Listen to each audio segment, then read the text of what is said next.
Giridvaradari Jaya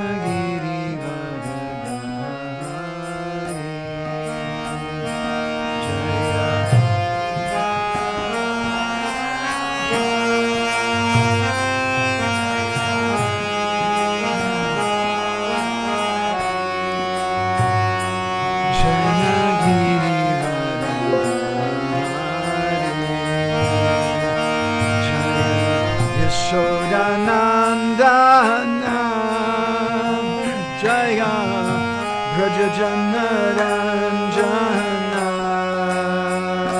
Jaya Brajajanaranjana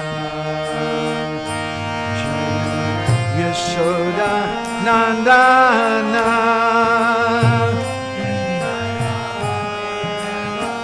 Ranjana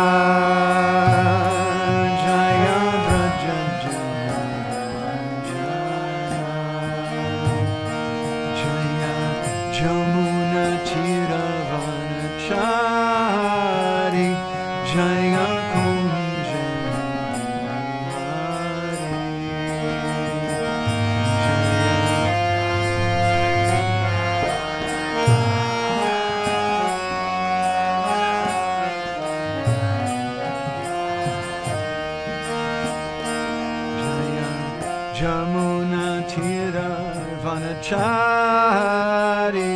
Jaya Kunja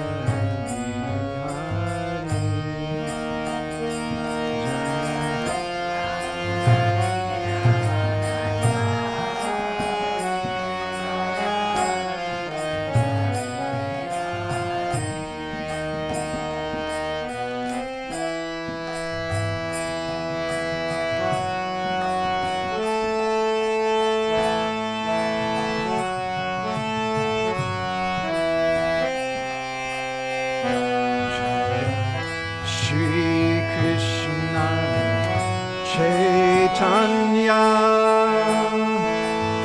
Prabhu Nityananda Shri Advaita Gadadhar Shivasari Gaura Bhakta Vrinda Jaya Shri Krishna Chaitanya Prabhu Nityananda Shri Advaita Gadadhar Shivasari Gaura Bhakta Hare Krishna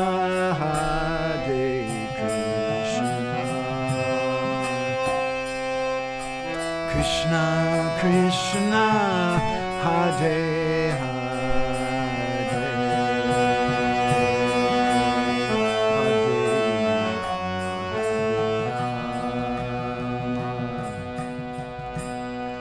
Rama Rama Hare Hare Hare Krishna Hare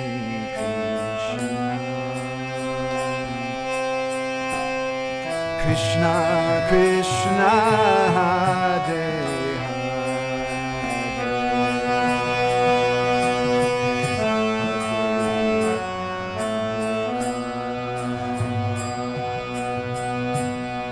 Rama Rama Hare Hare Krishna Hare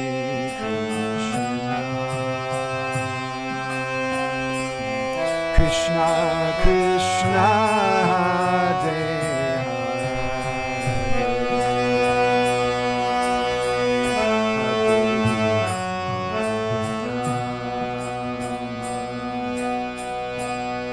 Rama Rama Hare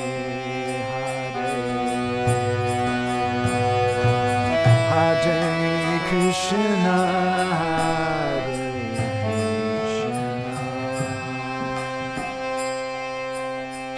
Krishna Krishna Hare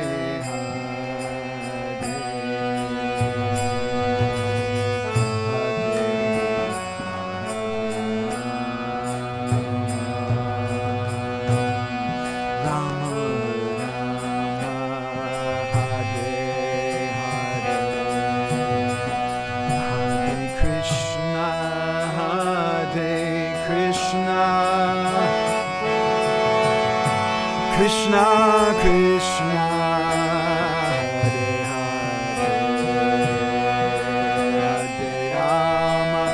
Hare Rama Rama Rama Hare Hare Krishna Hare Krishna Krishna Krishna Hare Hare Rama Hare Rama Rama Rama Hare Krishna Hare Krishna Krishna Krishna Hare Hare Hare Rama Hare Rama Rama Rama Hare Hare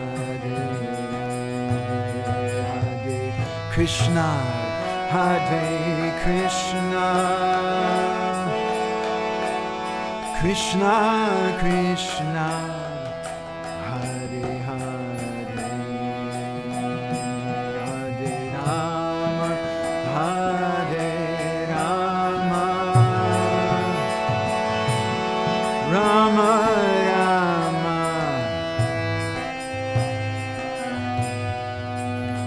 Hare Krishna Hare Krishna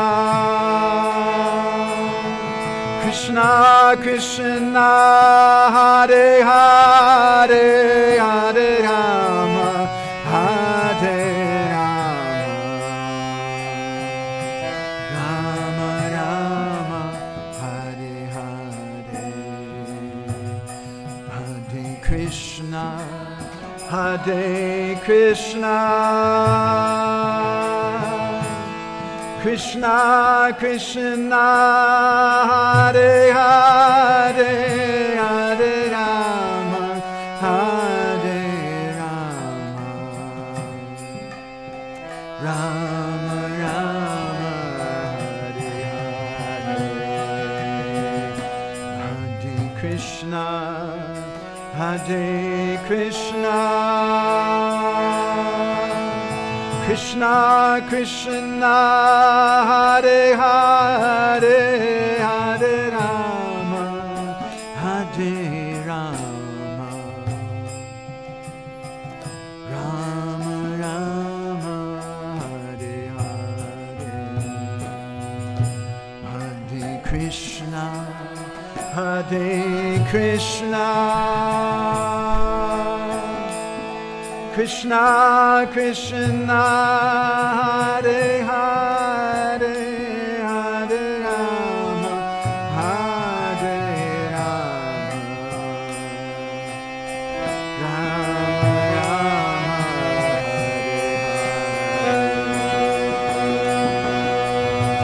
Hare Krishna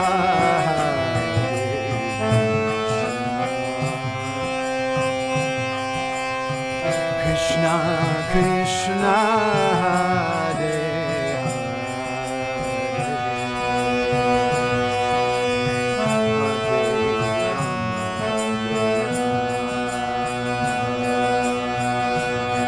Rama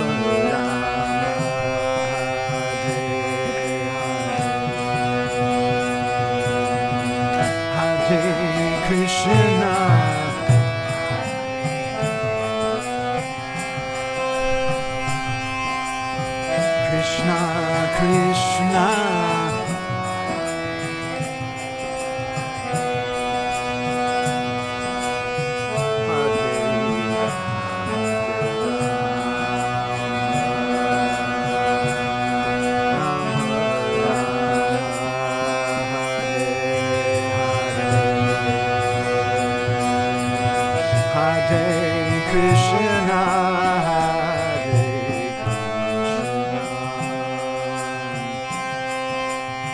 Krishna Krishna Hare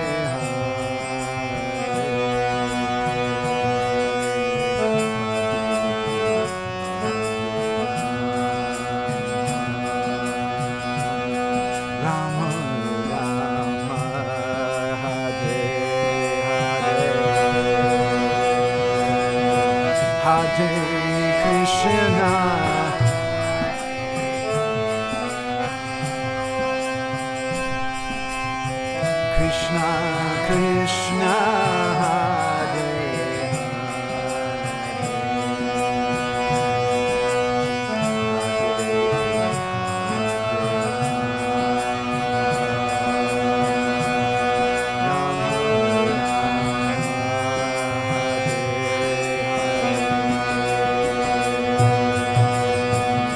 Krishna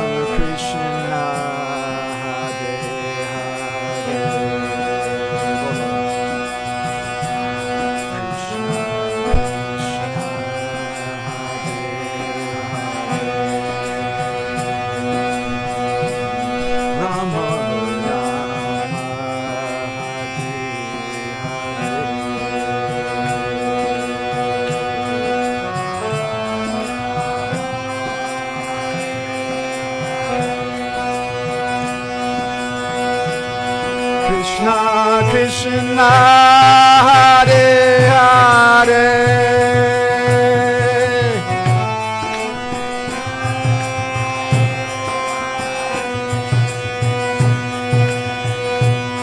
Rama Rama Hare Hare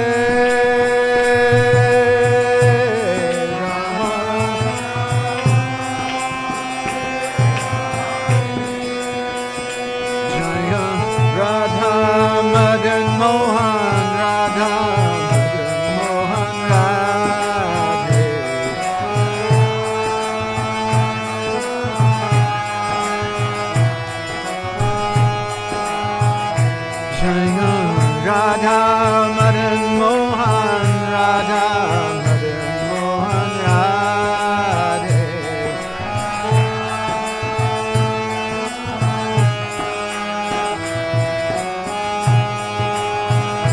Radha Hey Krishna Hey Radha Hey Krishna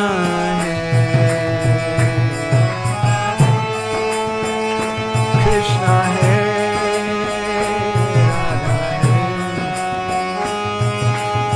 Jai Jai Prabhupada Prabhupada Prabhupada Jai Prabhupada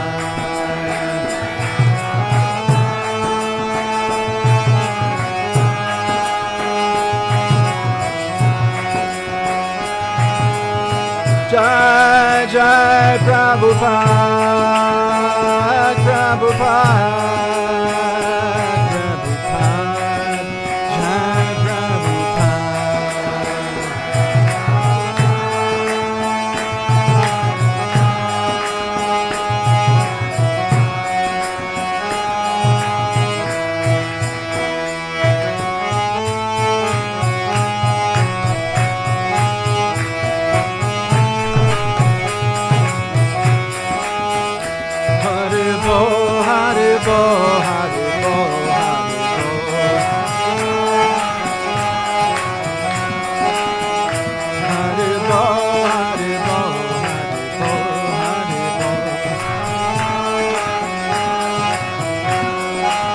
Nitai Gora Haribo Haribo Gora Haribo Gora Haribo Haribo Haribo Nitai Gora Haribo Shri Guru Nitai Gaur Premanandi Haribo Shiva Prabhupada Ke Shri Shiva Bhakti Siddhanta Saraswati Thakur Prabhupada Ki Shri Prem Data Nityananda Prabhu Ki Shri Prem Guru Shotam Sachinanda Gaura Hari Ki Bolo Giriraj Maharaj Ki Shishi Radha Madan Mohan Juki Shigaloka Dham Juki Go Premanandi Hari Bol Samaveda Bhakta Vindaki. All glories to the assembled devotees. All glories to the assembled devotees. All glories to the assembled devotees. All glories to Shishi Guru and Gauranga. All glories to Srila Prabhupada.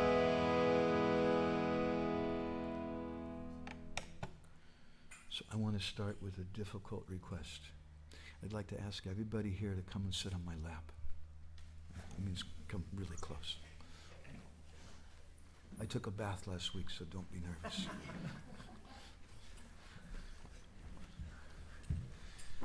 It's a lot better.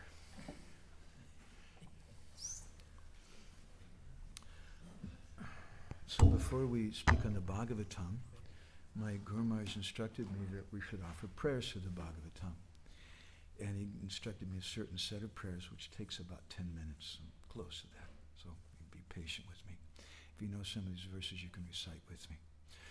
Narayanam namaskrityam naramschaiva narottamam Devyam saraswatim vyasam tato jayam hudirayat Vedi ramayaneschaiva purane bharate tata Adavante chamadye chahari sarvatra giyate Mukam karoti vachalam pangum langayate girim Yat kripa tamaham vande Shri Gurum Dinataranam Paramananda Madhavam.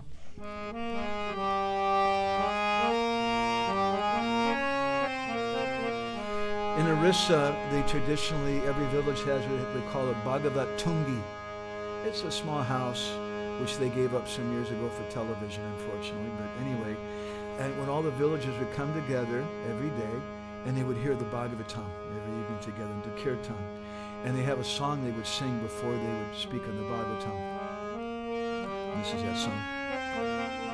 Paramananda he Madhava Padunga Luchi Makaranda Se Makaranda Panakori Anande Bolo Hari Hari Harinka name vanda vela Parikoribe chakadola Se chakadolanka paraye Manamo rahu nirantare Manamo nirantare rahu Ha Krishna boli jiva jao Ha Krishna boli jao jiva Mote dada radha dava Mote dada radha dava Mote dada radha dava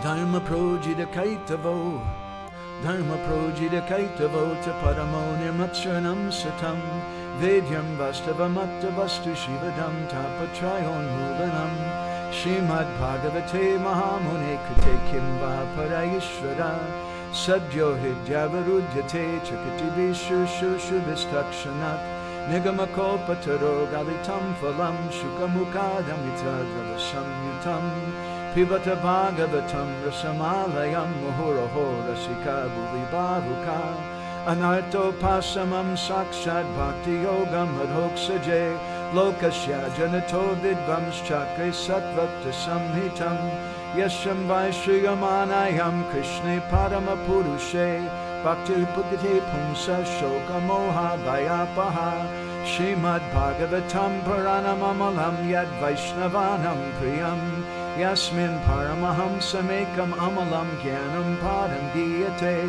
Tatra Gyana Vairagya Bhakti Sahitam Naiskarmyam Aviskritam Touch Chinvan Supaten Vicharana Paro Bhaktya Vimuchin Naraha Arto Yam Brahma Sutranam Bharatarta Vinirnayaha Gayatri Basharupo So Vedarta Paribrimitaha Sarva Vedeti Hasanam Saram Saram Samudritam Sarva Vedanta Saram Hi Srimad Bhagavatam Ishyate Tadrasam Rita Tadtripta Shanam Yatasvedvati Kuchit Krishna Bhakti Rasa Swarup Shri Bhagavatam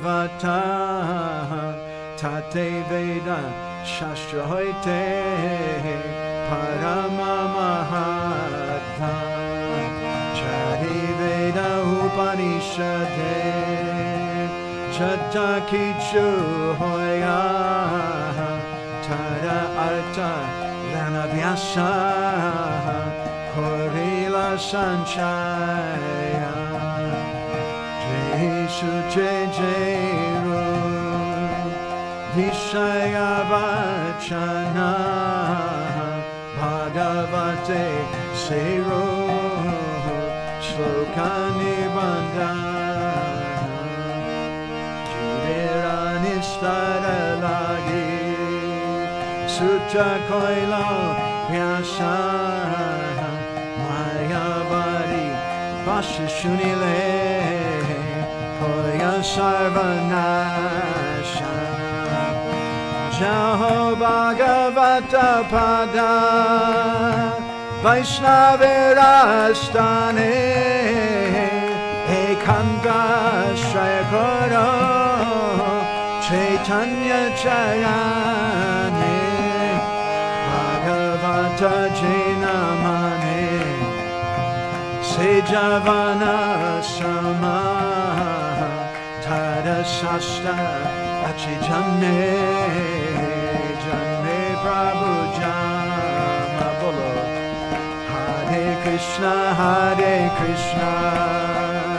Krishna Krishna Hare Hare Hare Rama Hare Rama Rama Rama Hare Hare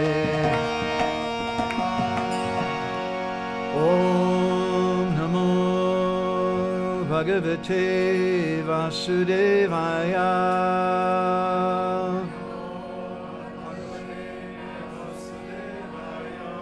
Om Namo Bhagavate Vasudevaya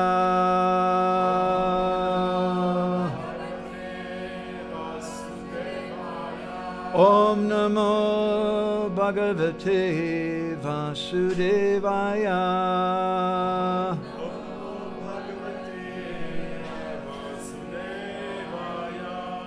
Reading from Grantaraj Srimad Bhagavatam, Canto 10, Chapter 47, which is a Brahmara Gita, a song of the bee.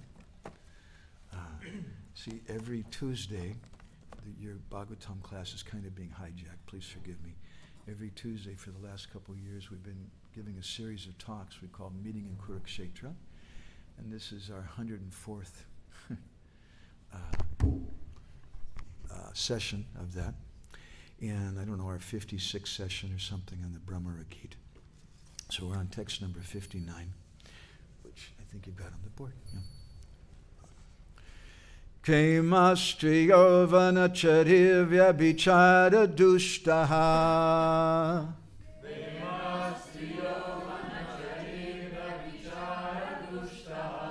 Kshemastriyo vanachari vyabhichara dushtaha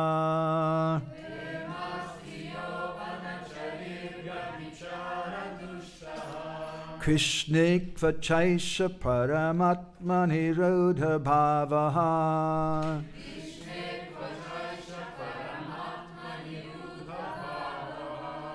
Krishnikva chaisha paramatmani rodha bhavaha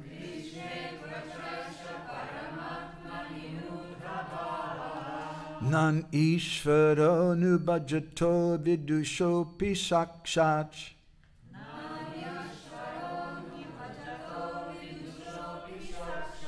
Nan ishvaro nubhajato vidushopi sakshat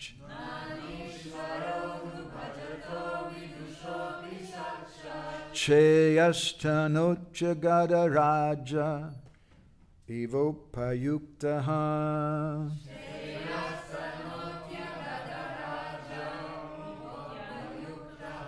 Cheyastanocha gadaraja ivopayuktaha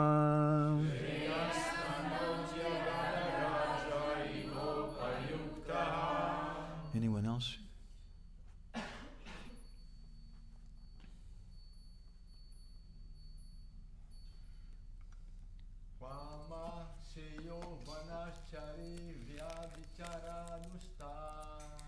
Shemastriyo vanacharir vyabichara dushtaha.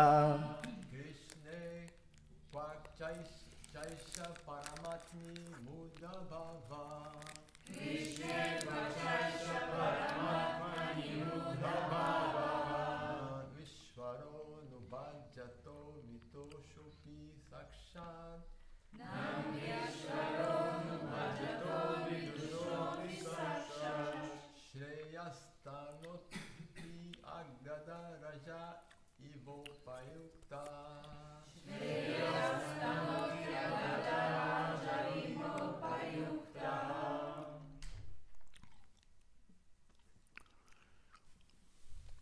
You ladies?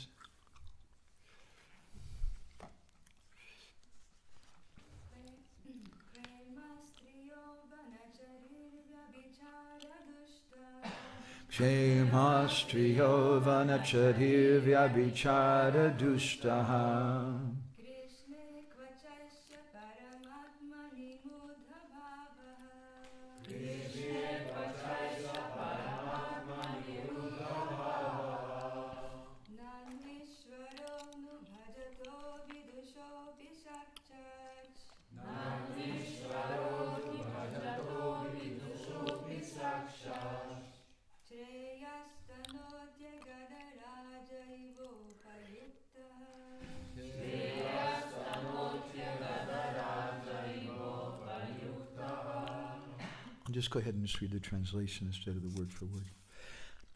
So this is Uddhava speaking. There's 6 verses beginning with text 58 to 63, which are the song of Uddhava, so to speak. Uddhava spoke so much to Nanda Maharaj and Mother Yashoda, and then he met the gopis, and he spoke some things to them from Krishna, and then the gopis gave their response. And the previous verses, I think text 56 or 57, finished with that.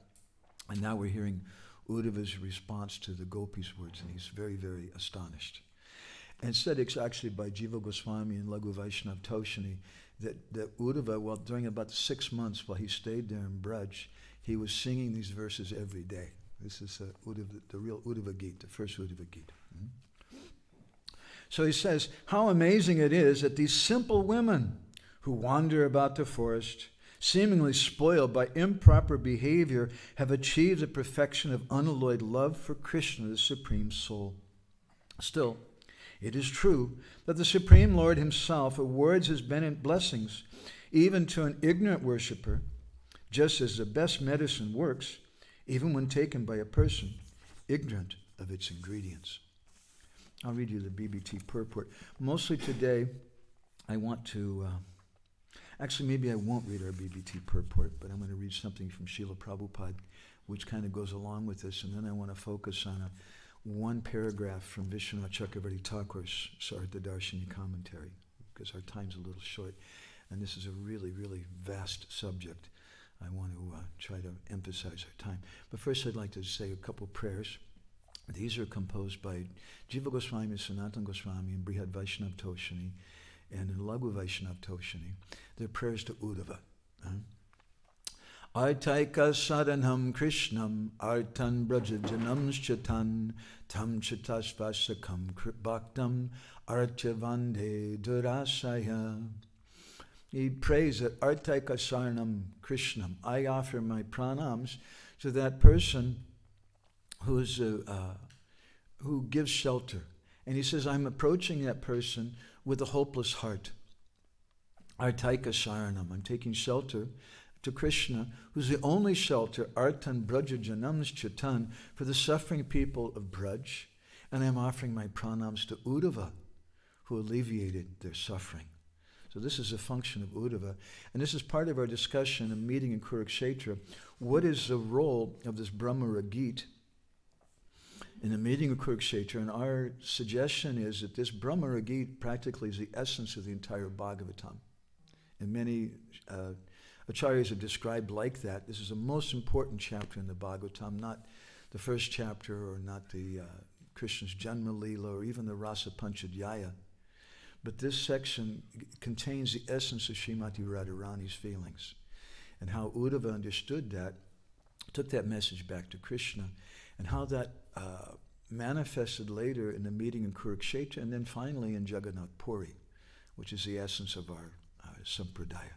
So then later in the 58th verse, the previous verse in the Brihad Vaishnav Toshini, Laghu Vaishnav Toshini, Sanatana and Jiva offer this prayer to Uddhava.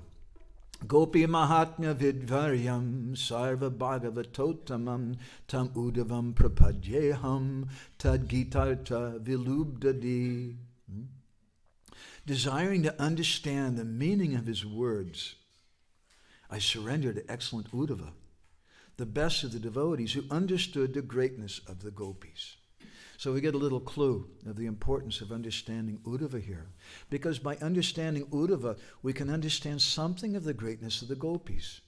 And if you get to understand something about the gopis, you're not going to really be able to understand anything about the movement of Sri Chaitanya Mahaprabhu. As my Guru Maharaj sometimes used to say, that if you want to understand Sri Chaitanya Mahaprabhu, you have to understand Srimati Radharani. It's not a small thing. And who understands that? Even Krishna himself doesn't understand that. He wants to understand. So he sends Uddhava, you go. And Uddhava then comes to the school of Braj, the school of the gopis, and he studies under the gopis and Radharani. And then he goes back to Mathura and he informs Krishna, this is their mood. And Krishna begins to understand something about that. And then later there's this meeting in Kurukshetra, which is the climax of those feelings. And that climax is further conveyed in Gaura Lila. So all of these things are connected together. If you read in the Untitled Chapter 14 of Chaitanya Charitamrita, the whole chapter is based on this Brahmara Gita and the feelings of Srimati Radharani, and how Sri Chaitanya Mahaprabhu was feeling the same mood that Radharani was feeling at a place known as Uddhavakeri, which is near to Nandagaon, where this Brahmara Gita was spoken.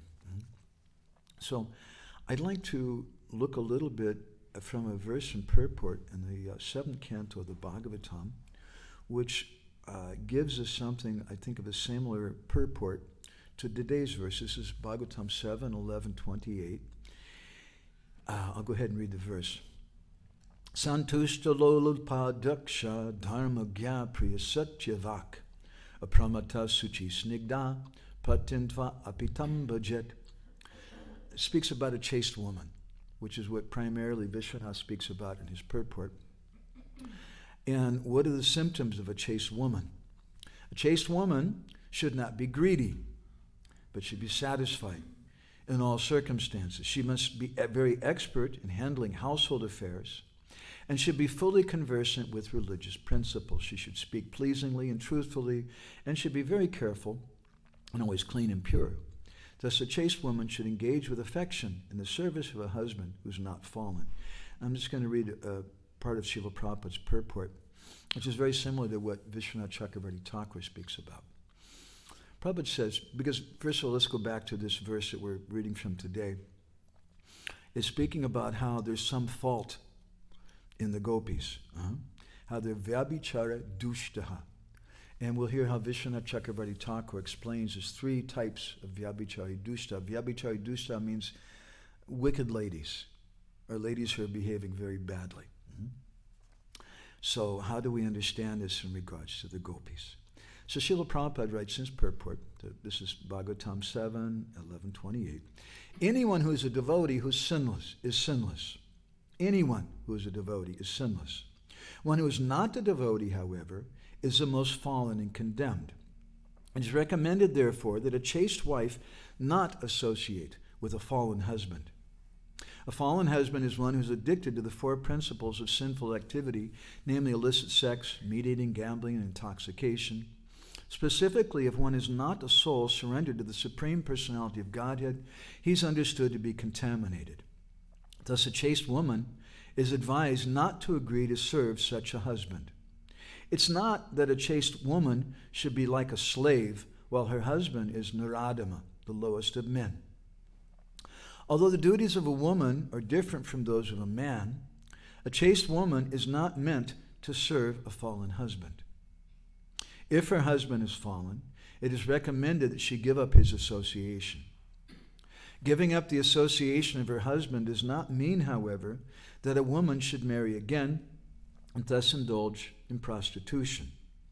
If a chaste woman unfortunately marries a husband who's fallen, she should live separately from him. Similarly, a husband can separate himself from a woman who's not chaste according to the description of the Shastra. The conclusion is that a husband should be a pure Vaishnav and that a woman should be a chaste wife, with all the symptoms described in this regard. Then both of them will be happy and make spiritual progress in Krishna consciousness. So this is a really very interesting subject that we have in front of us. It's very controversial. I'm a little towing the line, coming in a place where I don't know everybody and just jumping in on our first day. And I want to thank everybody, incidentally, for coming. Gaura Hari Prabhu asked me to just say a few words, just thanking all the devotees who are coming, especially the devotees who are coming to do service. Srila Prabhupada wrote in was it 1961, in an offering to his spiritual master, he said that the real festival is not flowers and fruits, but the real festival is service. And we get so much pleasure and happiness by doing some service. So this is a festival of service, and I'm happy to be taking part in it. And part of our service is to try to set a tone and give hopefully some inspiration in Krishna Katha. So there's kind of a tension that I've seen ever since I joined this movement in 1982, a tension between what we call Vedic and what we might call Vaishnav. And there's so much conceptions of each and both. And it's kind of a natural thing for all of us, pretty much everybody here, I think, with maybe the exception of a few second-generation devotees. We're not born into this movement. And Krishna consciousness, to a large extent, even to this day, maybe we've been practicing for 30 or 40 or 50 years, but it's still not exactly in our DNA. It's a little bit strange to us. Sociologists who study religious conversion, they speak about what happens when someone changes their religion. Let's say they were Christian and they switch to Islam. It's a big change because you lose all of your friends. You switch to this new religion. You don't know the language. You don't know the customs. You don't know the philosophy so deeply. And you very much want to be accepted, but you can't really fit in. And what to speak of when we come from the West and we come to Krishna consciousness and we're trying to figure out this weird dress, these clothes, and we shave our head and we put this mud on our face and we have all these songs and things that we sing and we don't really understand it. I was a Bhakti leader for some years in Los Angeles. And I remember the new Bhaktas, they would have a hard time with the Sanskrit and Bengali things.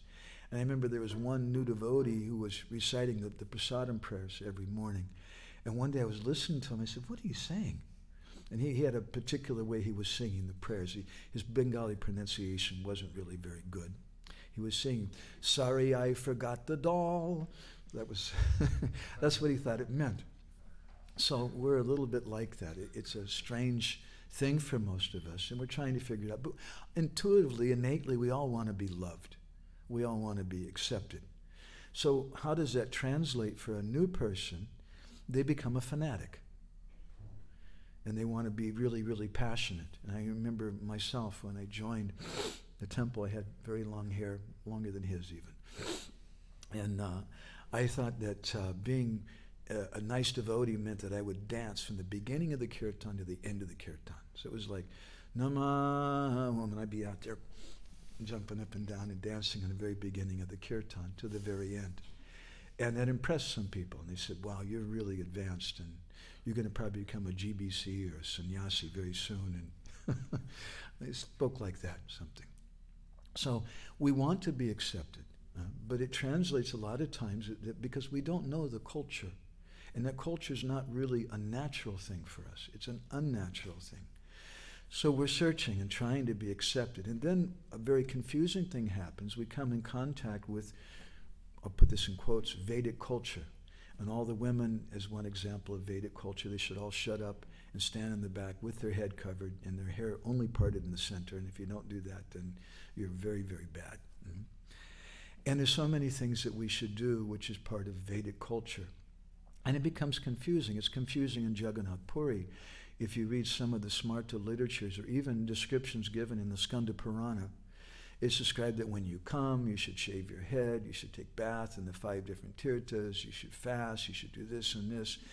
And we read in the chapter 12 of the Madhya Leela of Chaitanya Charitamrita that Maharaj Prataparuta was confused when he saw the followers of Chaitanya Mahaprabhu come to Puri because they weren't behaving correctly.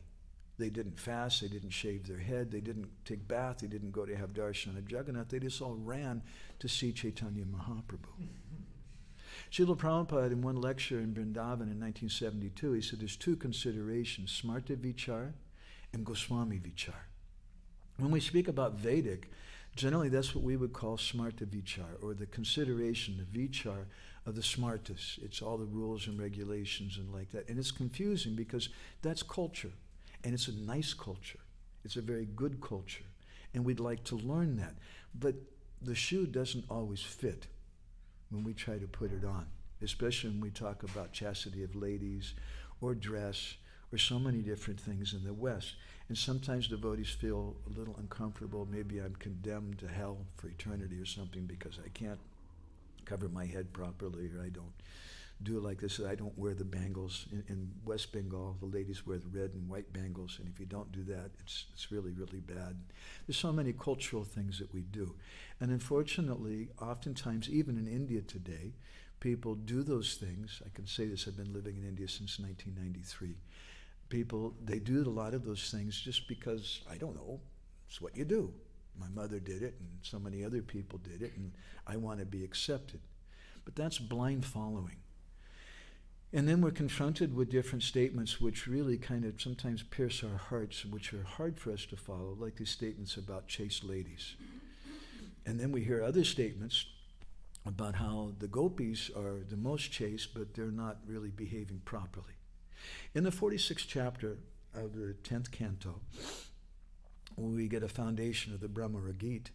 When Krishna, he tells Uddhava that you go to Vrindavan, Gachotava, Braja Somya. He addresses him as Somya. I always like that verse. Somya means very gentle Uddhava. You go to Braj, and you give this message on my behalf because you're such a gentle soul. And he describes to Uddhava what he's going to find there. Because a good messenger should know who he's going to speak to.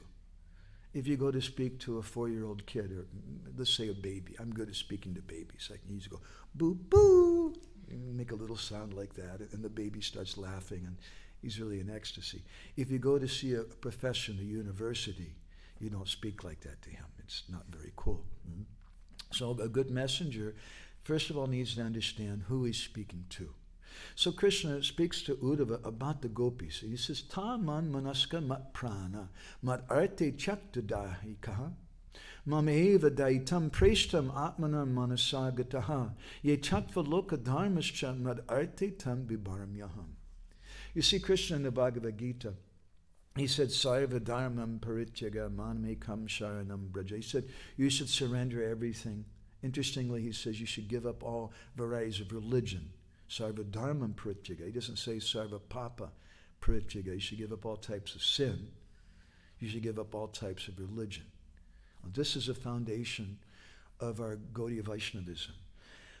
We're not interested in giving up sin. We're interested in giving up religion. We're interested in giving up the Smarta conception. We're not followers of the Vedic conception. Sometimes we are. It's a little confusing. Sometimes we use that phrase. Sometimes Srila Prabhupada said that we're Hindus. And other times he said we're not Hindus. It's a little confusing. Sometimes we use a phrase like that and sometimes we don't. So what is the ideal example of Sarva Dharmam Parityaga, Mamana Bhavamad Bhakto? Krishna says these 2 things in the Gita: surrender everything, become my devotee, meditate on me always. Krishna is a theoretical speaker. Krishna Das Kaviraj Goswami describes. And we need a practical example. And the example is there of the gopis. And Krishna tells this to Uddhava. Ye chatva loka dharmascha. They gave up all loka dharma. They gave up all Vedic dharma. And simply they're surrendered to me. They're mamana bhavamad bhakto. Tan mam namatska mat prana. They've given up everything. Their minds are completely focused on me. They've given their hearts, their soul to me. Check the Daika. They've given up everything, all types of chastity, all types of Vedic Dharma. This is the nature of the gopis. So Uddhava here, he sees the gopis. Now Uddhava, he's a Brihaspati Sishya. He's a disciple of Brihaspati, and he's trained in all the Vedic kind of stuff. He knows all the mudras and the mantras and all that kind of stuff. And he comes and sees the gopis, and he's becoming a little confused. Because he knows that the way they're behaving, it's scandalous. It's really not right. Think about what he says. Kshema. Kva means where in comparison. Kshema striyo, these striya means something which increases in material energy. It's a non-gender word, by the way. Striya can also refer to men. That for a woman, a man is striya. He increases in material energy. Generally, the word is used in a feminine sense, that it's used to identify women. So here he's saying, Kema striyo. Well, who are these women? Where are we in comparison to them? They're vanacharis. They're wandering around in the forest. I remember when I first came to India in 1993, we were going to the small villages sometimes in Orissa, and you would never, ever see a lady wearing pants or a t-shirt. You would never see a lady. It would be a scandal if you would see her on a bicycle by herself. That's the culture that they have there. Now today you'll see them on a motor scooter zipping around with a heavy metal t-shirt on and some Levi's or whatever. Things have changed. But at that time that was the type of culture. And we get some clue of that in this verse at Vanachari. He's saying it's a scandal. They're going around by themselves in the forest. They're young, beautiful ladies. Who knows what's going to happen in that forest? It's a scandal. And therefore they're vyabhachara dushta. This vyabhachari means their behavior is improper, and dusha, it's contaminated behavior. It's very, very bad. He speaks, but he uses the word kva, where, twice in this verse. First in the first line, and then Krishna kva chaisha paramatmani ruda bhavaha. In the second line, our acharyas have given elaborate commentaries on this, and I'm just going to touch on it. By saying again where, and he says that they're paramatmani ruda bhavaha, that they're completely absorbed in Krishna, they have the symptom of ruda bhav, the snehaman, panaya rag, bhav, ruda bhava, mahabhav, adi ruda mahabhav, modanakya bhav, madanakya bhav. The gopis are situated on the topmost platform of love. And this Ruda Mahabhav, it's Adi Ruda Mahabhav and Madanakya Mahabhav, Modanakya Mahabhav. These are the property of Srimati Radharani and the gopis. And to understand these, Krishna has to come again as Sri Chaitanya Mahaprabhu. To understand these things, he sends Uddhava to Braj. On the pretext, in one sense to send a message, another pretext to train Uddhava up in what's really love. But on another pretext, he wants to learn more about the gopis himself. And he needs someone who can teach him about that. So that's Uddhava. And that same Uddhava comes again in Gaura Lila as Paramananda Puri. And it's that Uddhava, according to Kavi Karnapurna's Chaitanya Charitamrita Mahakavya and Lochan Das Thakur and Chaitanya Mangal, who installed the deity of Kirchar Gopinath in Ramuna, which is the beginning, the outskirts of Vipralambaketa, the place of separation in Gupta Vrindavan, where Krishna comes as Chaitanya Mahaprabhu to taste the mood of Radharani. It begins there. And according to Kavi Karnapur, that deity was first installed by Uddhava in Varanasi, and then later brought there. Varanasi is a place of impersonalism.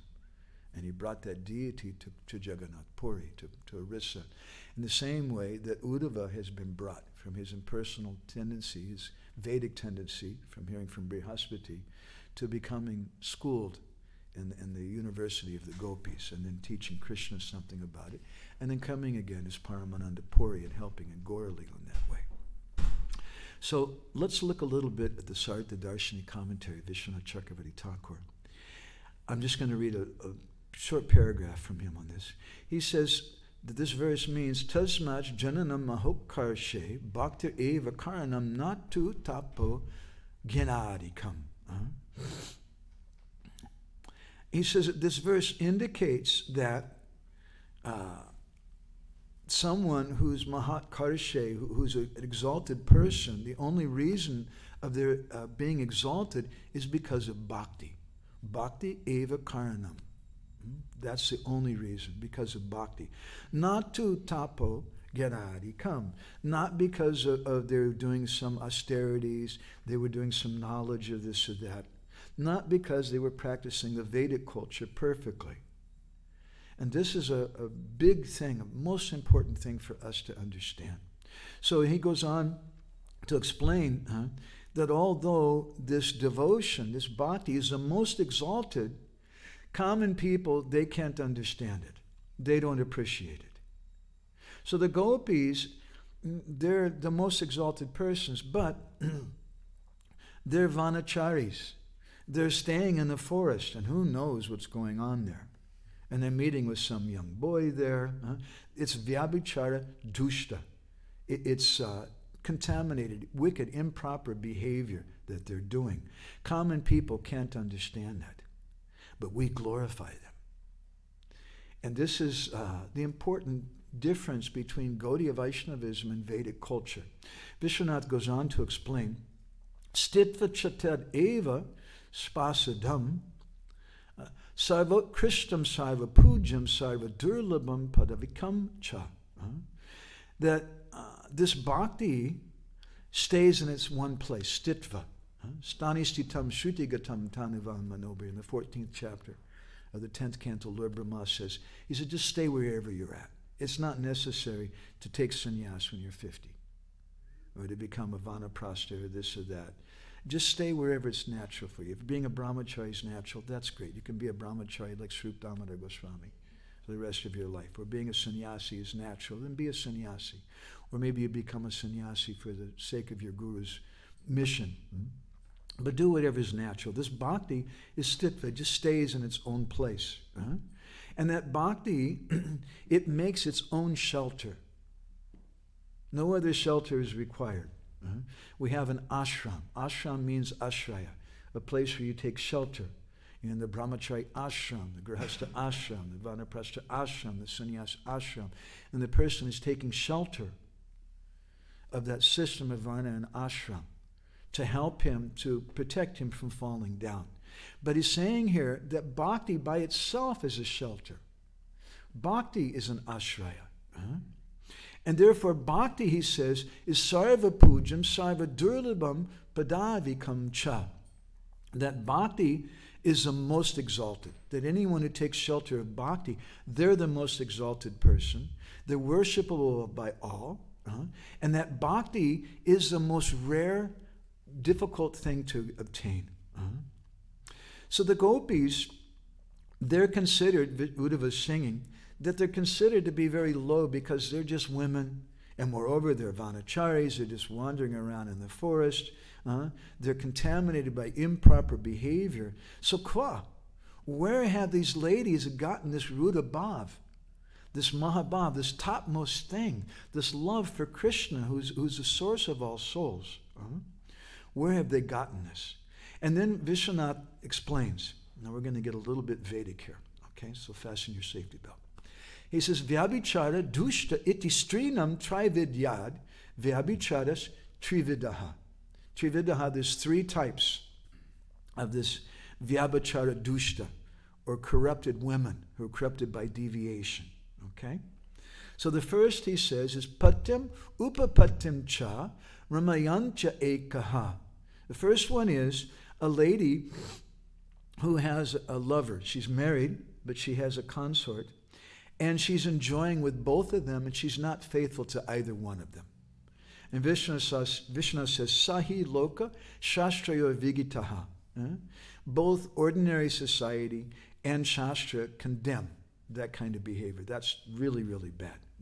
The second type of adulterous woman, vyabhichara dushta, is patim chaktva, upapatim ekam eva ramayantya anyaha.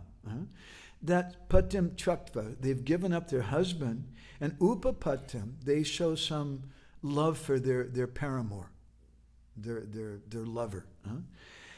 And that woman is also condemned by Shastra and by society, but at least she has one good quality. She's dedicated to one man, her lover, even though she's patim chaktva, she's given up her husband. And there's a third type of adulterous woman, which is swapatim chaktva, upapati bhuja bhagavantam eva ramayancho apara. This lady is one, she abandons her husband, and ramayancho means that she's enjoying being the lover of Krishna. And that lady, Vishwanath says, sa hina bigya loka, although abhigya loka, the ignorant kind of people, common people, they criticize this. They say this is very, very bad. We read, there's a beautiful book by, it's called Vrindavani Lamrita, by Nandakishore Goswami, Bengali book, written a few hundred years ago. He's in the line of Vishwanath Chakravarti Thakur. And when he speaks about the pastime of the Vedic Brahmins and their wives, he says that when their wives were leaving the yajna and their duties in the yajna to go to their husbands stopped them. They got in their way, and they said, you can't do this. You're going to lose your dharma. You're going to lose your religion by going to Krishna. That was their conception. They're offering yajna to Yajna Bhuk, the Lord, the Supreme Lord, who eats through that sacrifice. But then when their wives are going to see that personality of that sacrifice, they say, no, you're going to mess up your religion. This is their mundane conception. This is abhigya loka, a nature of common people, that you're doing something which is not right according to our culture. And incidentally, and this is a long, as I said, this is practically an unlimited subject matter. We could get into so much. We gave, where was it? Oh, we spoke in in Hungary recently about 3 different types of what is it? Bhaktivinoda Thakur in the beginning of Krishna Samhita. What's the English word I'm looking for? He speaks about sectarianism and 3 different things which contribute to sectarianism. And one of them is your native culture. Because the way you eat here in Germany is not the same way they eat in India. I know in Janmastami they set up a table, it's kind of a smorgasbord, and the devotees just come and you fill up your plate, whereas in India they serve it out. And there's different cultures in different places. And Bhaktivinoda says that some people, they become attached to their particular culture, and they say serving out on a table, that's the best culture. And you guys are just like animals sitting down on the floor, and we eat with a spoon here. And you guys are eating with your fingers there in India, oh my God. But really it doesn't matter. It's not such a big deal. And according to different cultures and different places, there's going to be some differences in the way that we eat and the way, he gives a long list of things in our rituals and our dress and how we behave in so many different ways. So these people, they may criticize. Sahyana bigya loka, vigatatve swa abhigya loka, sangitat valoka, shastrayo, parama ahanayat vachcha. He says, although the foolish common people, they criticize this behavior of the gopis who are not following their particular local culture. They're not following the Vedic culture. But those persons who are wise, abhigya loka, they understand, they know the spiritual science, and they praise this behavior. They say, no, this is what's needed. This is the behavior of the gopis. Vishwanath says, Yajyapi na vyabhicharas tatapi vyabhichara sadaram yad eva vyabhichara uchate. So this phrase, actually, vyabhichara dushta, which means corrupted by deviation, or these bad ladies, actually it indicates the apparent resemblance. By saying kva twice, apparently it resembles some behavior of ordinary adulterous women in the gopis, but actually it's the most exalted. And Uddhava is speaking this because he comes from a very high-class family, from a Brahmin family, but these gopis, they're just Vaishya ladies. They're wandering around in the forest. They don't know proper Vedic culture. But Uddhava's singing, they're much, much more elevated than me. And we heard in the previous verse in text 58 of this chapter how even Lord Brahma, he can't understand the gopis. And what to speak, even Lord Brahma can't understand, even Krishna can't understand. And therefore he sends Uddhava, and therefore Krishna comes as Sri Chaitanya Mahaprabhu. So we want to be Krishna conscious. We want to be not Vedic. I want to give you a few very startling examples of that. I hope you don't become offended. These are words of Srila Prabhupada, so don't blame me. Prabhupada wrote a letter to Roy Ram on the 19th of November, 1968. And it's a little bit of a long letter. Let me just kind of paraphrase it and read a few portions from it. He said that we are not interested in vegetarianism. We are not pro-vegetarian or anti-vegetarian. Our propaganda is different. We want to make people Krishna conscious. And that automatically makes them sympathetic against any animal slaughter. He said, we're not vegetarian nor non-vegetarian. We are transcendental. We are concerned with Krishna prasadam.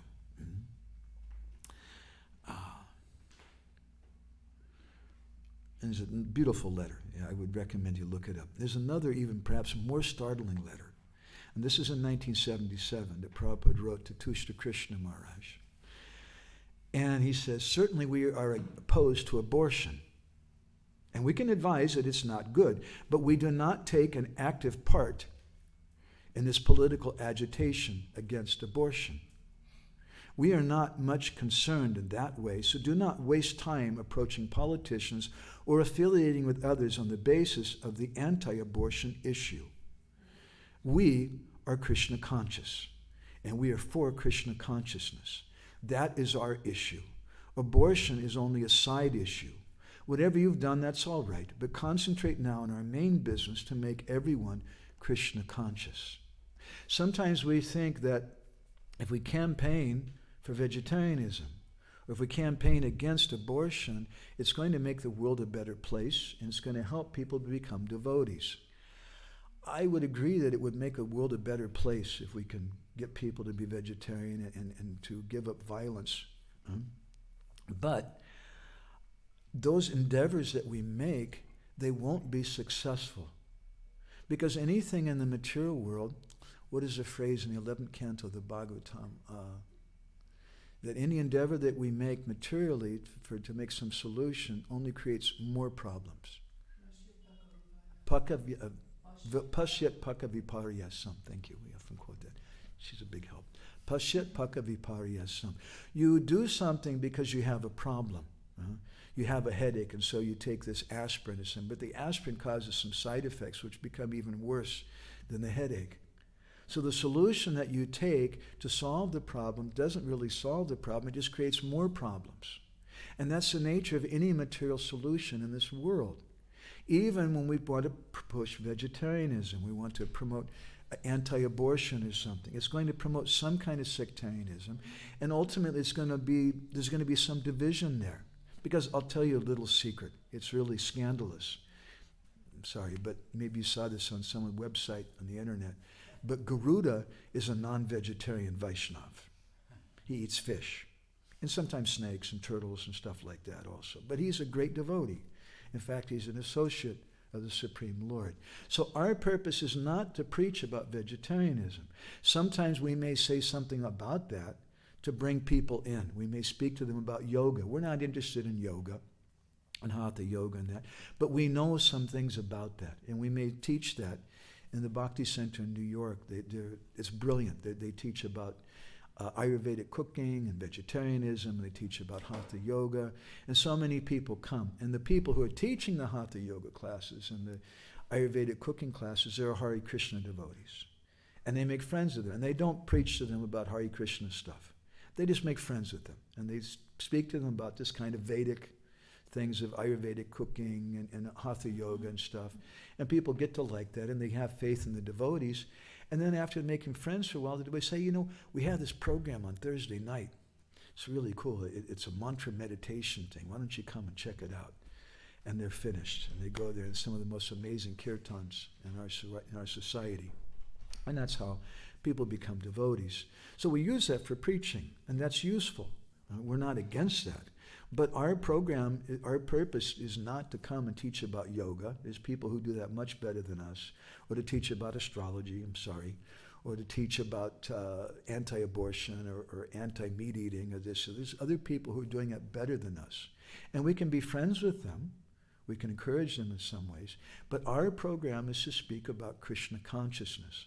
And we should understand it. Shadasabda Vishvaskahi Sudadhanishchoy Krishna Bhakti Koili Sarva Karma Krita Hoy. This is a definition Kaviraj Goswami gives of what is faith. That all that I have to do is Krishna Bhakti, and everything else is taken care of. You don't have to do all the mudras and stuff and tie your sika in the proper way and chant the proper mantra. There's a mantra you're supposed to chant. I don't know if you know that. When you tie your sika. There's 2 mantras actually. I know those. You don't have to do all those things. You don't have to do all these Vedic rituals and ceremonies. But we should understand the essence of all of them is to be Krishna conscious. There's many statements like this in Shastra. In the Skanda Purana, there's a verse, in the Padma Purana, which is spoken by Krishna. And this verse is quoted in Hari Bhakti Vilas and also by Jiva Goswami in Bhakti Sundarbha. It's a very interesting verse. Manimitam kritam papam apidharmaya kolpate mamanaditu dharmopi papam shanmat prabhavataha.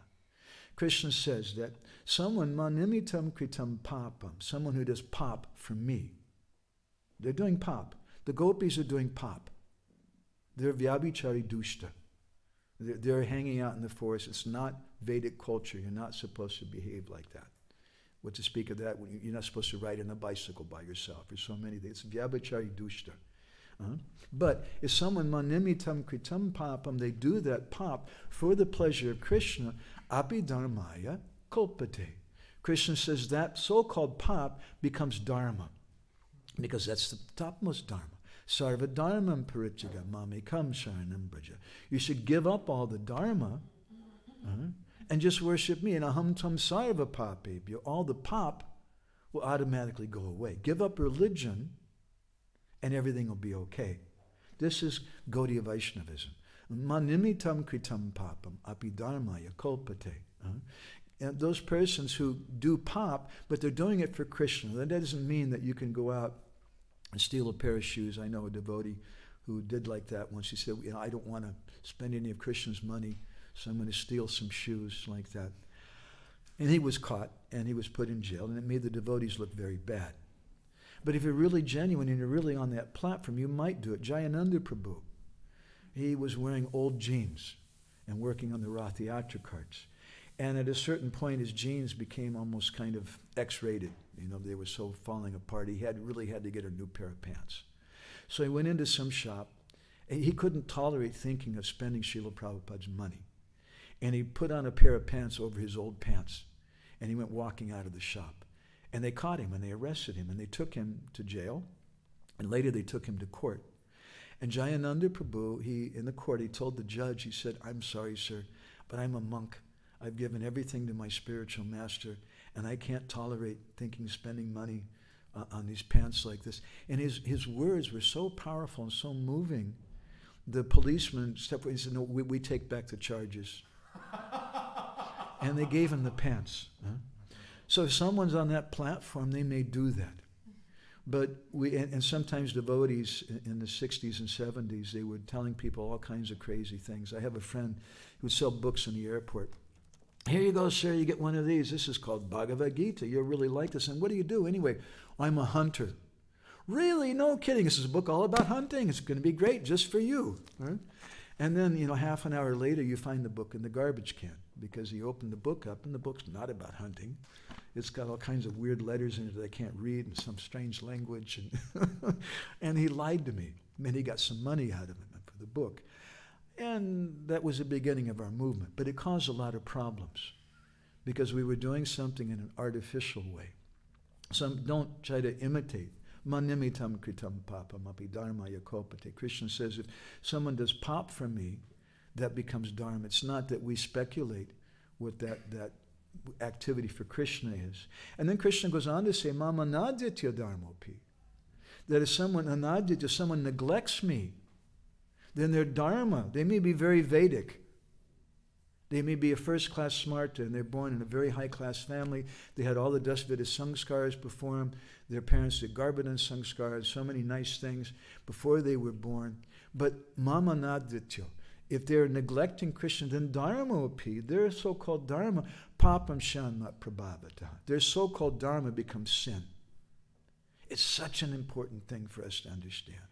And it's very, very difficult for us to understand it coming from our Western background and seeing all this flowery word language of the Vedas and this culture, and it looks really cool.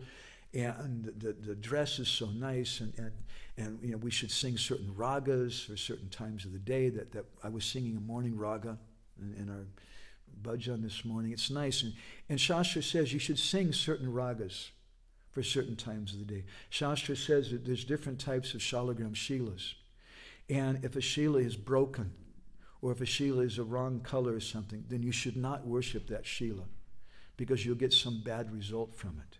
And other shilas are good, and if you worship that shila, you'll get a nice husband or a nice wife, you get lots of money, you get this thing or that thing. And then finally, this description given in Padma Purana and other places describes it. But if you're worshiping those shilas for Krishna bhakti, then it doesn't matter. You can worship a broken shalagram. You can do anything. Similarly with ragas. There's certain ragas for certain times of the day.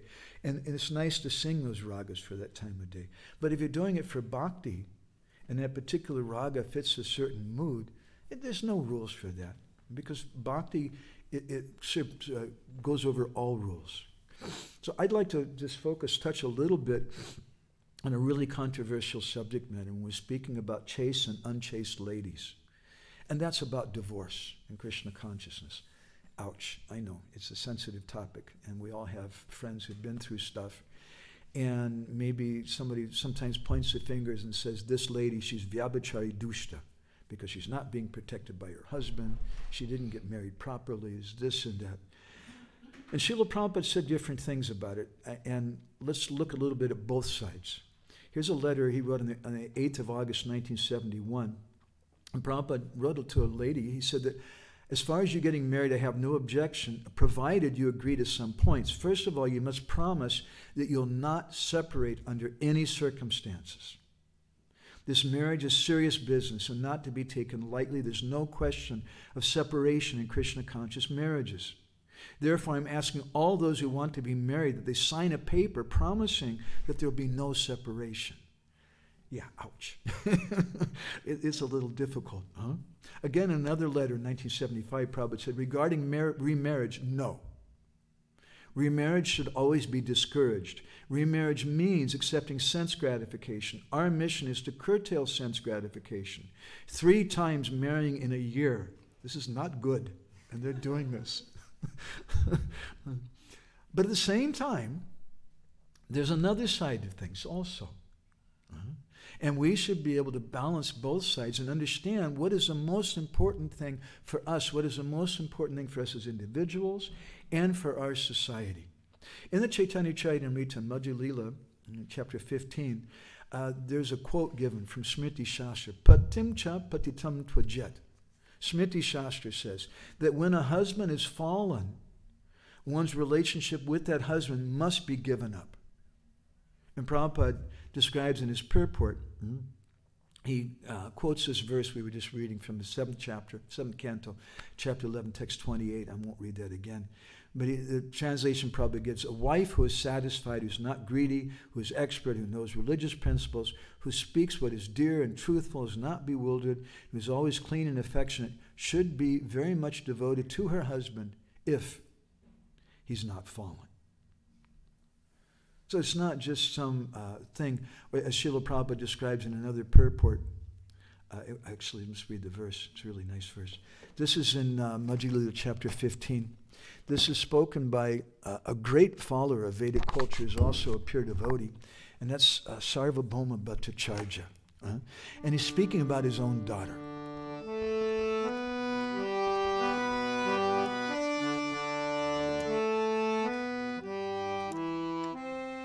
So I'll sing this Bengali. You can chant Hare Krishna in response.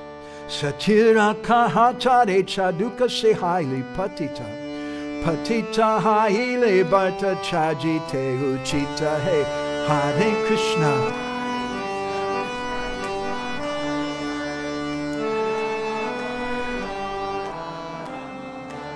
Sarvabhauma Bhattacharya tells his wife, hey, you go tell our daughter Sati that she should give up her husband, that she should renounce him because he's fallen down.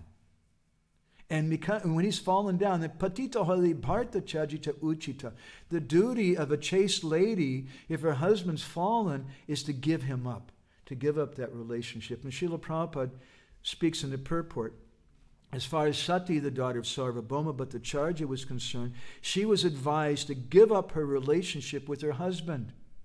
Concerning the Srimad Bhagavatam 5.5.18 states, Na pachischa sachan namochayadya samupeti mityum.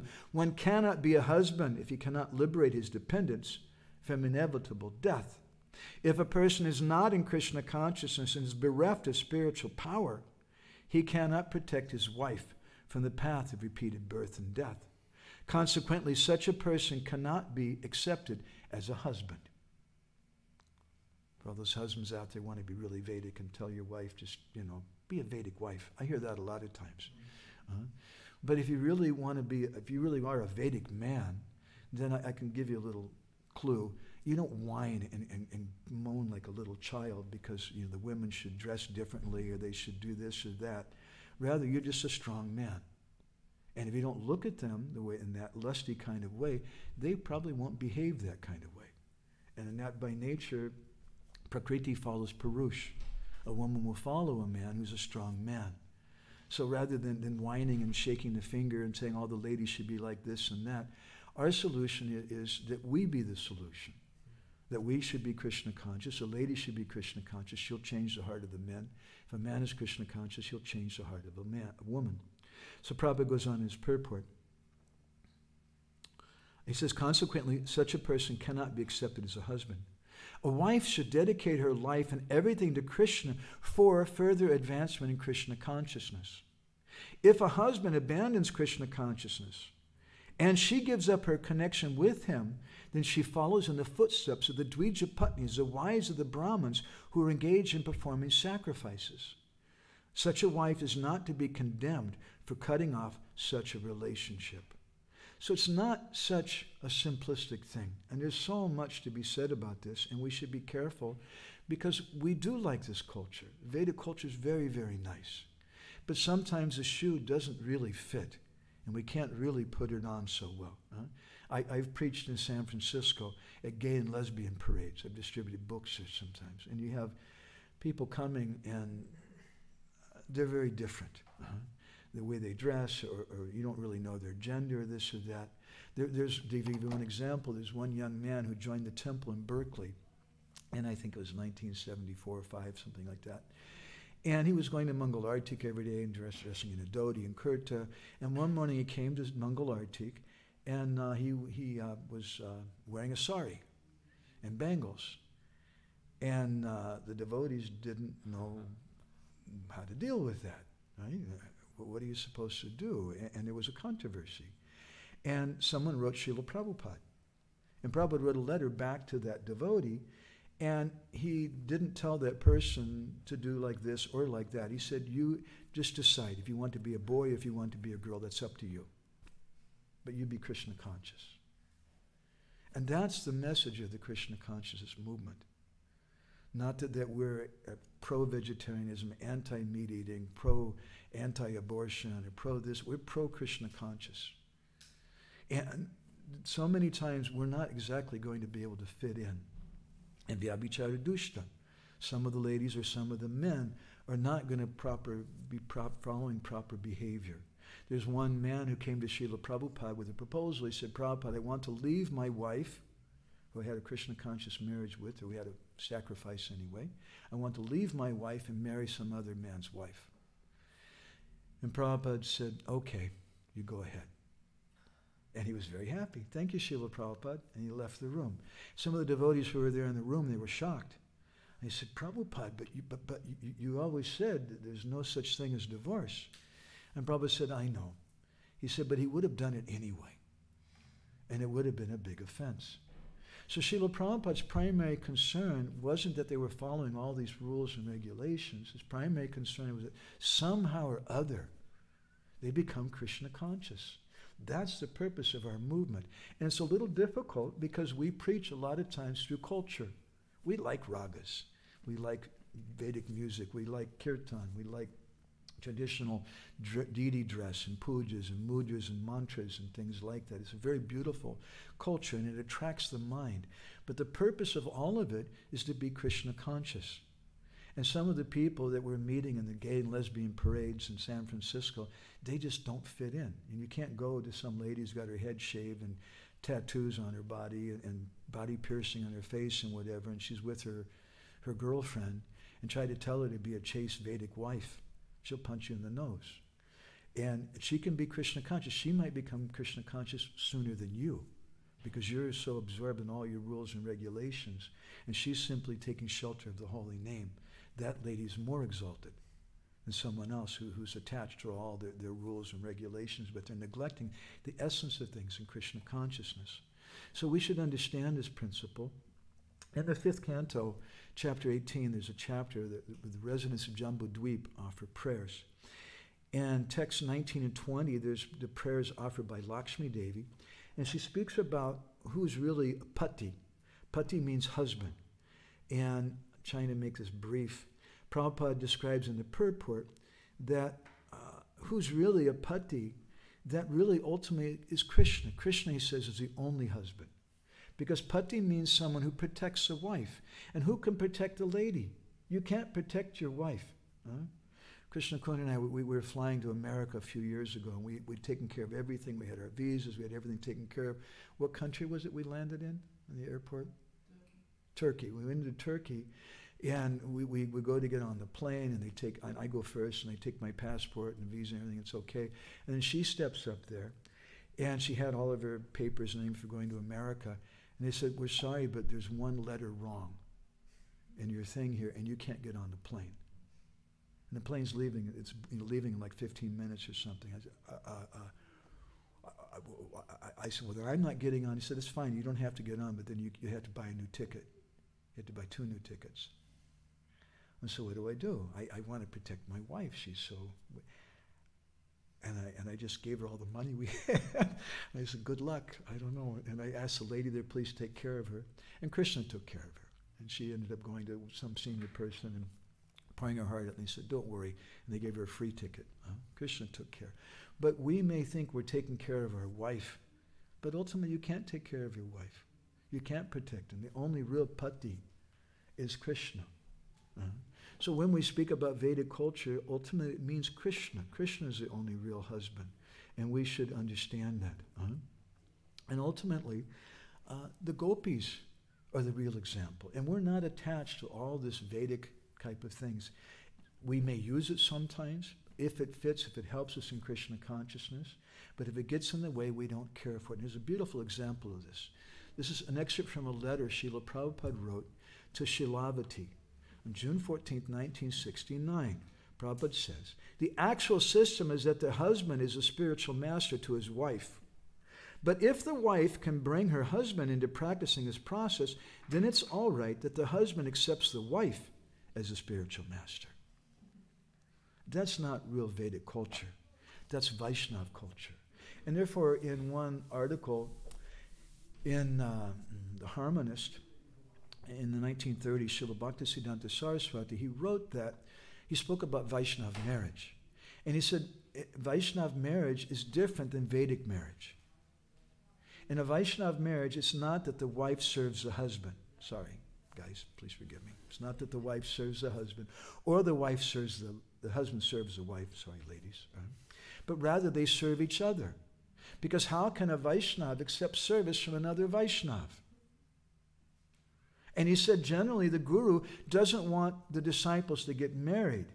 And we hear a lot about that sometimes because it's big Maya, right? But Srila Bhaktisiddhanta gives a reason that's not what we're thinking. He says because they're not qualified, because they want to get married and enjoy that for themselves. But real Krishna consciousness marriage means that you're doing it for the pleasure of Guru. And that you're serving your wife because she's a devotee. And the wife is serving her husband because he's a Vaishnava. And they serve each other. That's Vaishnava marriage. It's not Vedic marriage. It's different than Vedic marriage. We should understand there's a difference in our conception of what is chastity and what is not chastity.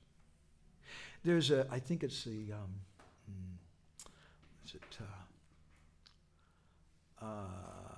anyway, there's a Bengali poem. Kovanayati Jamuna Pulinavane Radhanami Kalankapavada. Who's not going to the Jamuna to get water? But when Radharani goes, everyone says, oh, she's a prostitute. So I know we're going a little bit late. I'd like to tell you a story. It's a good story. Okay, and it's not all this Vedic kind of stuff. Don't worry. Should we do that? But it's going to take a few minutes. I wanted to have some time for questions and answers. If somebody needs to go or you're finding it's too boring, I won't feel hurt. You can go ahead. But I want to tell this story. Srimati Radharani one day was sitting by herself in a kunj, feeling very sad. And she was starting to cry. And what was she saying? Yugaitam nimishena chakshusha pravishahitam shunyaitam jagat sarvam Govinda vidahena me. Hey Govinda, feeling your separation, I'm considering a moment to be like a yuga or more. Tears are flowing from my eyes like rain, and I'm feeling all vacant in the world in your absence. Radharani was thinking to herself, I want to give up my body, I want to die. My life is useless. From my childhood, I've given myself to Krishna. And I wanted to be chaste to Krishna, but by the arrangement of providence, I couldn't marry Krishna. And instead, I got married to someone else. Abhimanyu. Ayan Ghosh, sometimes they say in Bengali. I ended up marrying some other fellow. And then there's another thing. In the Radha Hridaya section of the Brahma Purana, it said that actually Ayan Ghosh is actually Krishna's shadow. He's an expansion of Krishna. So don't feel bad that Radharani's married to someone else. But Radharani's feeling very bad. I want to be chaste to Krishna, but I'm not chaste because I'm married to some other man. And therefore Radharani wanted to die. Now Krishna, he says, Yayatam mam prapadyante tam sataiva bhajamyaham. This is my nature. However someone approaches me, I reciprocate accordingly. Krishna knew the heart of Radha. And when Radharani was crying for him, Krishna began to cry for Radha. At that time, Krishna, who's not a brahmachari, please forgive me, I'm any of the brahmacharis here today. Krishna's not a brahmachari, he is a, what is he? Do you know? What do we always say? He's a mamachari. He's not a brahmachari, he's a mamachari. He's sitting in the lap of his mother, drinking from her breast. It would be a scandal. I don't know, he's probably 10 years old or something like that. If you have a 10-year-old boy who's breastfeeding from her mother, people think that's strange or some bad thing. But Krishna's so attached to his mother, he's still drinking from her breast. He's a mamachari. He's drinking from Mother Yashoda's breast, while Srimati Radharani is crying and feeling, I'm so bad, I'm not really chaste. And suddenly something very strange happened. Krishna fell off the lap of Mother Yashoda and landed on the ground and was laying there unconscious, seeming like he was practically dead. And Mother Yashoda became so disturbed. My Gopal, what happened? What happened? And she's picking him up, but he's not coming back to consciousness. She, was my milk poisoned? What happened to my Gopal? And she became so distressed, and she's crying and crying. Nanda Maharaj started running there. What is it, woman? My Gopal. And everybody came. Nobody could revive Krishna. And Mother Yashoda said, hey, you go. What are you? You're a useless man. What are you doing? Go, run, go. Find a doctor. You know this, right? Sometimes the wife, she says like that to the husband when the children are sick and young. You go find a doctor. So Nanda Maharaj went out, and he found, it just so happened, there was a doctor right there on the road. Now this doctor was somebody who'd never seen before. He was an old man, very grave looking. He had a big turban and a stick in his hand. It was actually Krishna in disguise. And Nanda Maharaj, he was calling, is there a doctor, is there a Vaidya? And this old man said, hey, I'm a Vaidya, is there something wrong? Oh my gosh, it's so good, you just happened to be here. I've never seen you before, where are you from? Oh, I'm from Mathura. I'm the personal Vaidya for King Kamsa. Really? Our Gopal, he's very sick, something strange happened to me, please come. Maybe you can do something for him. So the doctor went there, and he took Krishna's pulse, and he opened Krishna's eyes, and he looked at the eyes, and he told him, he said, this is very serious. He said, he's in big trouble. I don't know if he can be revived or not. He said, there is one remedy. I only know of one remedy in Shastra, but that's a very, very difficult remedy. He said, what is it? What is it? Well, we have to find a lady who's perfectly chaste. This is Vrindavan, there's so many chaste ladies. The lady has to prove her chastity by taking a pot that has 1,000 holes in it, filling it up with water from the Jamuna, and she can carry that pot on her head, and not one drop comes out, then we'll know she's really chaste. And that water is the medicine for Krishna. Mother Yashoda immediately said, I'll do it. Give me that pot. And the doctor said, no, I'm sorry. Doesn't work with the mother. Mother can't do this. So many different ladies, they tried, and they all failed. And then the doctor, he said, well, I heard something about 2 different chaste ladies here in Braj. The names are Jatila and Kutila, and everybody, they're always going around telling everybody that they're very, very chaste. Maybe they could do it. And Mother Yashoda said, yes, very good. So Mother Yashoda, she went to Jatila, the mother-in-law of Srimati Radharani, who's always criticizing Radharani for being asati, unchaste, and always proclaiming herself and her daughter, her crooked daughter, Kutila, as being the most chaste. And so Mother Yashoda went to her with tears in her eyes and said, please, my Gopal, something's happened. You're such a chaste lady. You're always telling us what a chaste lady you are. You please come, you and your daughter. And at that time, Kutila, a very crooked lady, was always criticizing Krishna and Radharani. She says, Mother, it's not necessary for you to go. I'm very chaste myself, and I'll show all these wicked ladies in Vrindavan, who are Vyabhichari Dushta. They're always going, they're Vanacharis, they're always staying in the forest by themselves. I'll show them what's really a chaste lady, what the real standard is. And so she went there to the bank of the Jamuna, and very proudly she filled up the pot of water and she put it on her head. And all the water came out, and she became soaking wet. And everybody started laughing at her. And she became very embarrassed. And Jatila became very angry. Nonsense, daughter. You're going to spoil our reputation.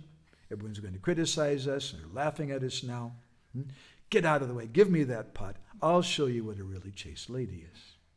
And she went, and she very proudly dipped the pot in the water and put it on her head. And all the water came out. And everyone really started laughing. And Jatila became annoyed. Said, Yashoda, what kind of thing is this? No, you have a pot with 1,000 holes. Of course the water is going to come out. It's a nonsense request. Who can do that? No one can do that. And so then everyone was very upset. There's no chaste lady in Braj. There's no one who can do this thing, to heal Krishna. So what will we do? So then the doctor, who was also something of an astrology, because astrology and medical health go well together, took a stick and started drawing some lines in the sand and looking at the constellations. He was very expert in that way. And he said, actually, according to my calculation, there is another lady here in Braj who's actually chaste. And they said, well, who is that? And the doctor said, it's some lady whose name is Radha. And Jatila and Kutila were there. They said, she's the worst. She's the most unchaste lady in all of Braj. How can you say that Radha? Nonsense. And the doctor said, "Hup! Shoot! Shut up. We know about you.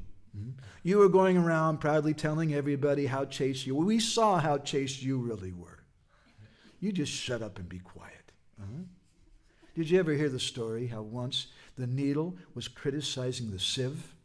You know what a sieve is? Where you put some rice in it and you pour water through it. So the needle was criticizing the sieve. Excuse me, the sieve was criticizing the needle. Got it wrong. Sieve was criticizing the needle, saying, "The needle, my dear brother needle, just look, you have a hole in you." Needle said, "Hare Baba, you have so many holes." And Krishna said, "You're like that. You're criticizing this chaste lady, lady named Radharani, Radha. But we see how chaste you are." So Mother Yashoda then went to Srimati Radharani. And she said, "Hey Radhe, the astrologer said that only you are the most chaste lady."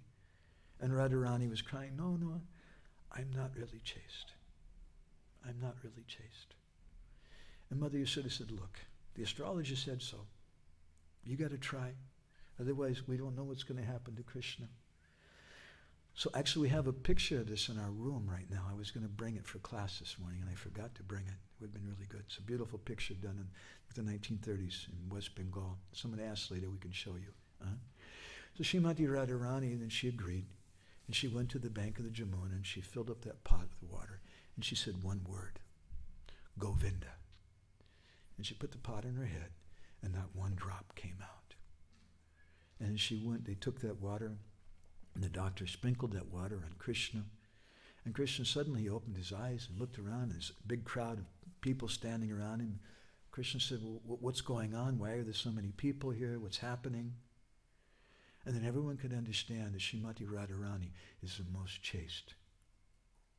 So what is this Vyabhachari Dushta? The gopis seem like they're not chaste, but they are the most chaste. That personality who's Krishna conscious, they're the most chaste person. And manimitam kritam papam api dharmaya kalpate. They may behave in a way which doesn't seem very good according to social behavior. But it's dharma if they're doing it for Krishna.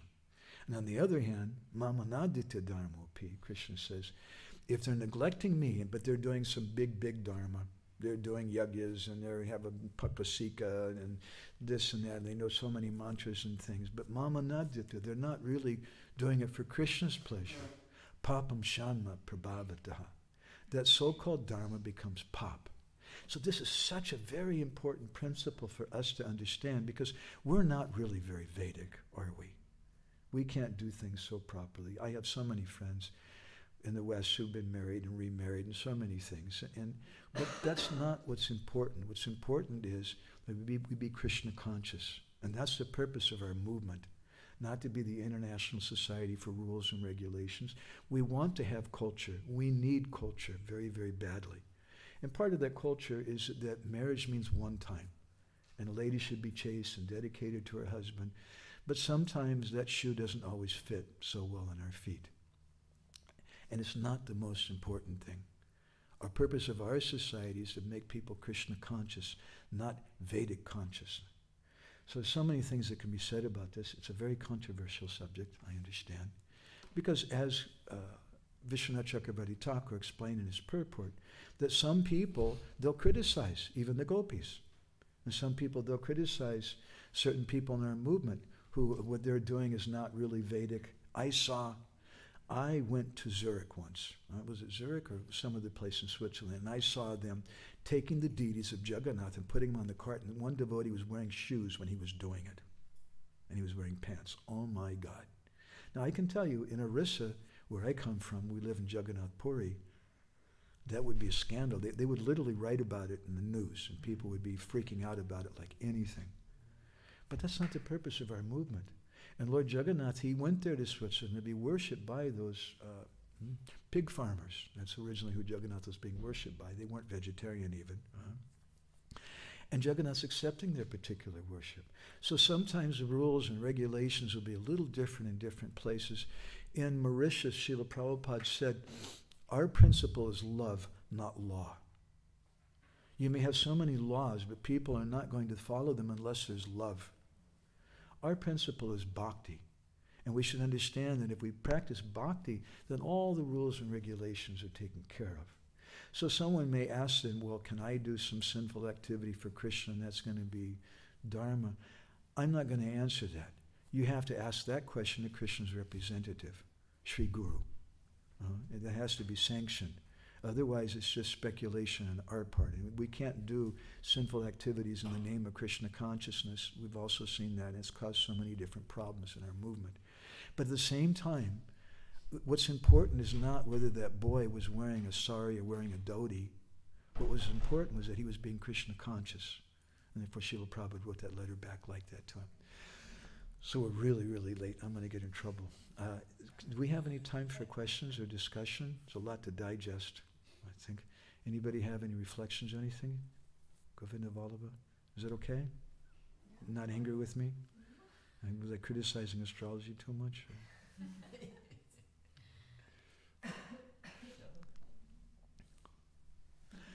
Krishna Kun. Quick reflection. I love your definition of Gaudiya Vaishnava as opposed to Vedic, glorifying the so-called unchaste behavior of the gopis. Yeah. We should always remember that, but at the same time we can't imitate that. There was that one Bishikashain yogi in Orissa who was having Ras Leela with the gopis and with different ladies and engaged in a very disgusting kind of behavior. We can't imitate that. But we should understand the principles behind things. We should understand the principles of Krishna consciousness in the West. It's going to be different. The way Krishna consciousness is practiced in Orissa is not going to be the same as it is in Germany. It's not going to be the same as it is in West Bengal, or in South India, or in Gujarat, or in Manipur. It's not. And you know that. It's different. I just attended a Brijbasi wedding in Mathura with the Goswami family. And oh my God, it's amazing. But the wedding they did was very, very different from what they do in Orissa. The whole thing was singing bhajans. It's all very Krishna conscious. But it's very different from Orissan culture. And that's very different from Manipuri culture. It's very different from South India. It's going to definitely be different from German culture. Okay, anybody with anything? Mataji? Thank you so much for this principle which you was giving us. It's so common sense, subtle, wonderful, and very difficult also for all of us to find the border. There is going one side and where should stay. Some time ago, I don't know exactly where, but I have this verse at home, but Thakur is saying, and I was reminded of this, what he was saying, like, don't try to follow the verse of Bhagavatam, but the mood. Not the verses, but the mood. So I was thinking, wow, what this means really. But now when he was speaking, I was thinking like, wow, maybe this is the reaction of principle of mood. Chaitanya Bhagavat says, Prema Moyi Bhagavat, that the Srimad Bhagavatam is just full of Krishna Prema. It's a Bhava Grantha. It's a book all about feelings. And if you don't understand and experience the feelings, but you maybe memorize every single verse, then you've not understood anything of it. We want to follow Gurudev, and it doesn't mean that we learn all the mantras and all the Sanskrit and everything just perfectly, but we want to learn the mood. And that's the mood of Chaitanya Mahaprabhu. It's the mood of the gopis and Srimati Radharani. That's the most important thing for us. And it's going to be manifest in a little different way. Bhaktivinoda Thakur in Krishna Samhita in the beginning, he says that sectarianism is a natural byproduct of the absolute truth. Wow. Try to digest that. Sectarianism is a natural byproduct of the absolute truth. And he says that different sages come and they give the absolute truth in a little different packages. Sometimes it's in a red package, sometimes it's in a yellow package, sometimes in a green package, to different places at different times. And they practice it in a little different way. Sometimes they have a smorgasbord style of prasadam distribution. Sometimes you sit down, everyone comes to you. The way they eat's a little different, the rituals are a little different, the marriage ceremonies are different, so many things are different. And he says neophytes become disturbed by that. And they want to insist that their particular way that they follow, that's the real way. Our Gurudev told us here that we should serve out prasadam and give everybody a spoon to eat with, and you guys are eating with your fingers. You're in Maya. That's really wrong. We insist on the way that we've learned. That's the nature of neophytes. So these things will be controversial, and I won't be surprised. I'll be surprised actually if nobody finds something objectionable in what we're speaking today, because we have certain cultural values, and those cultural values are important, but they're best practice in people who have similar values. We call that community, common unity, because we have similar values. And therefore, in Orissa, you have a Brahman Sasana, a village of all Brahmins, and you have other villages which are painters or artists, and they have different sets of values. They're still within Orissa, they all worship Lord Jagannath, but they have some different values.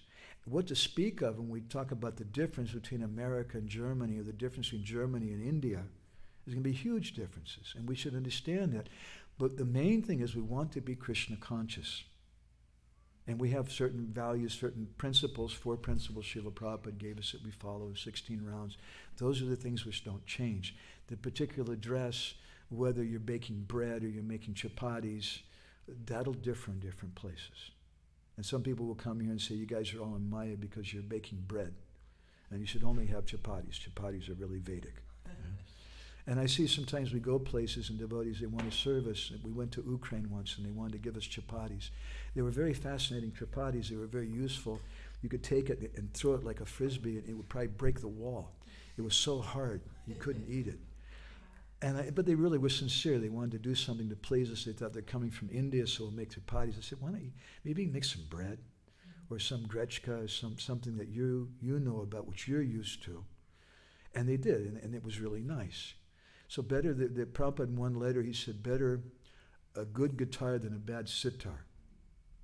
In the bhajan, you play a good guitar than a bad sitar. Sitar is better. The guitar is Maya Prabhu. You don't want to do that. Sitars are, but better you play a good guitar than a bad sitar. Okay? Anything else from anybody?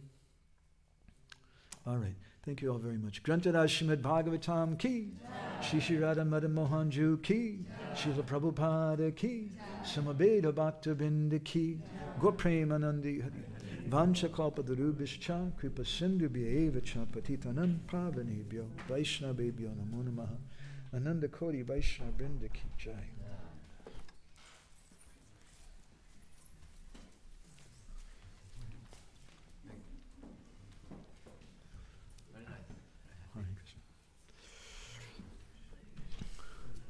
You just like because we talk about guitars instead of sitars, right? Huh? You just liked it because we talked about guitars instead of sitars.